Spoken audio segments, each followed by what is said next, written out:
Morning guys, thought I would show you or give you a little window into what I do for breakfast. So I guess first and foremost, I wake up in the morning and I use this little puppy. This is a coffee machine, an espresso machine, to make myself a beautiful coffee using all the espresso gear here. I'm a bit of a coffee snob, you could say. And then beyond that, when I start having food in the morning, I really like to have low carb, high fat food. So at the moment, what I've got here is I've got some cauliflower and some carrot that I've grated up. So I've grated this up using a grater. I use this to make it very fine, sort of like a little rice. A little bit of rice, really small pieces. They're easy to cook, very quick to cook. I fry that up here, and here I have some bacon, and I've cooked that in coconut oil. Absolutely love coconut oil. So many uses for that stuff. So I thought I would give you a little look. Also like to use Himalayan salt. This is pink salt from the Himalayas. It's got a lot of minerals in it, a lot of, good natural stuff in it for you, as opposed to just using iodine, salt, the standard white stuff. And then I guess on top of that, I put cheese. I put some cheese on top of that too. So I have to remember too, not to put sauce on, because yesterday I put some of this sauce on it thinking, oh yeah, it's not gonna be that bad.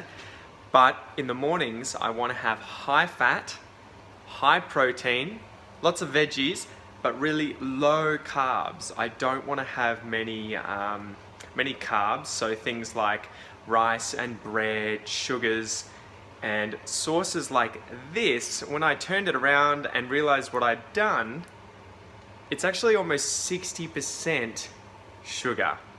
57 grams of sugar for every 100 grams of sauce. I'm an idiot. That was a massive face palm.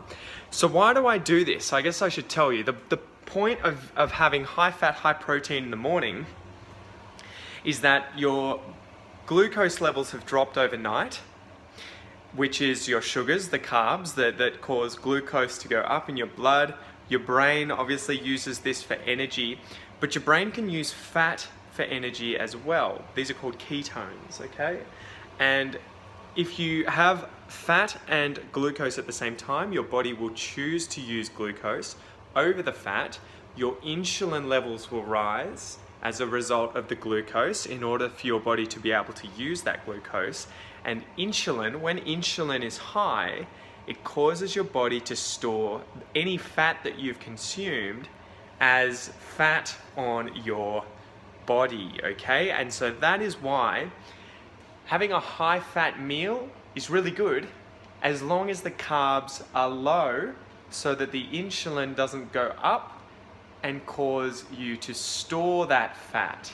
Because now, with my high fat breakfast, there's no carbs, there's no glucose, there's nothing else for my body to use except for the fat in this meal. So I thought I would give you a bit of an insight there, guys, tell you a little bit about what I do for my meals in the morning. I normally have high fat, high protein. I normally fast, so I'll wait until about 11 or 12. Then I'll eat breakfast at 11 or 12.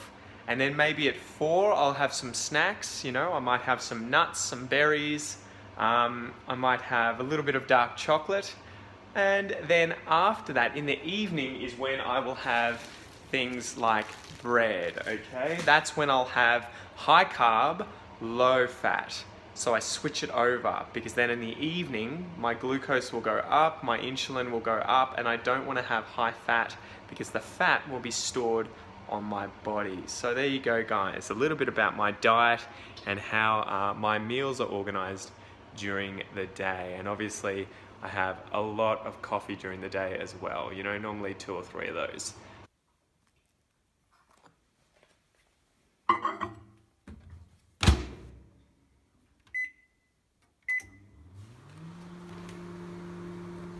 You guys coming to steal my food? You guys gonna hold me up? Take my food, huh?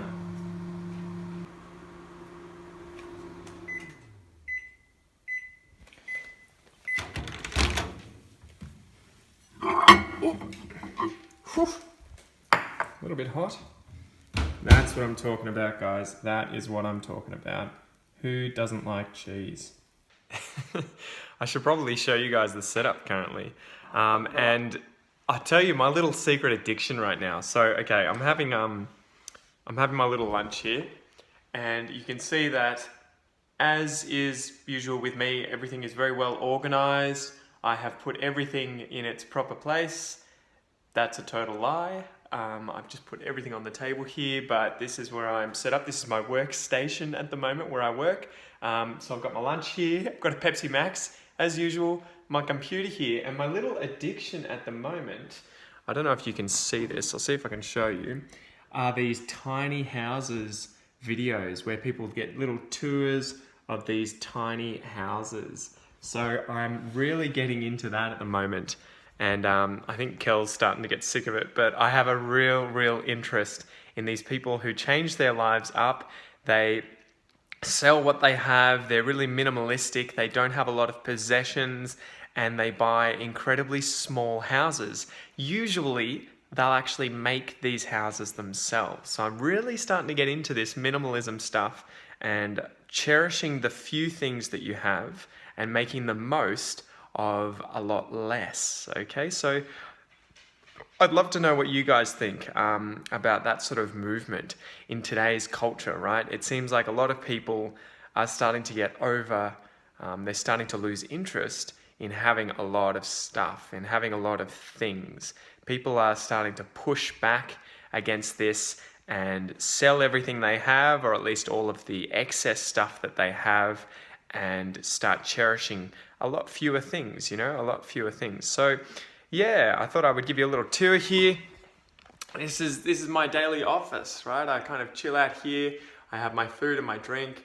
Sometimes I sit on the couch here and put my computer on this chair, staying here whilst my friends are away, and I am taking care of their dogs who tend to do this sort of funny stuff. This is Jack right here. He's the one who was sitting with me the other day in the podcast. He seems to love pushing these cushions. He pushes the cushions off the couch and then puts his head under the cushions whilst sitting in front of the light here coming through directly into his eyes. So he is a very funny and quirky dog. And the other dog that I have here is Ellie. And she is a lot more calm, chilled out, and relaxed. She just chills out under my workbench here all day as I am working away. So there you go, guys. This is sort of a little window into my daily life. I hope you like this video. Let me know again what you think down below in a comment, and I'll try and make more like these in the future if you enjoy them. So peace out, guys.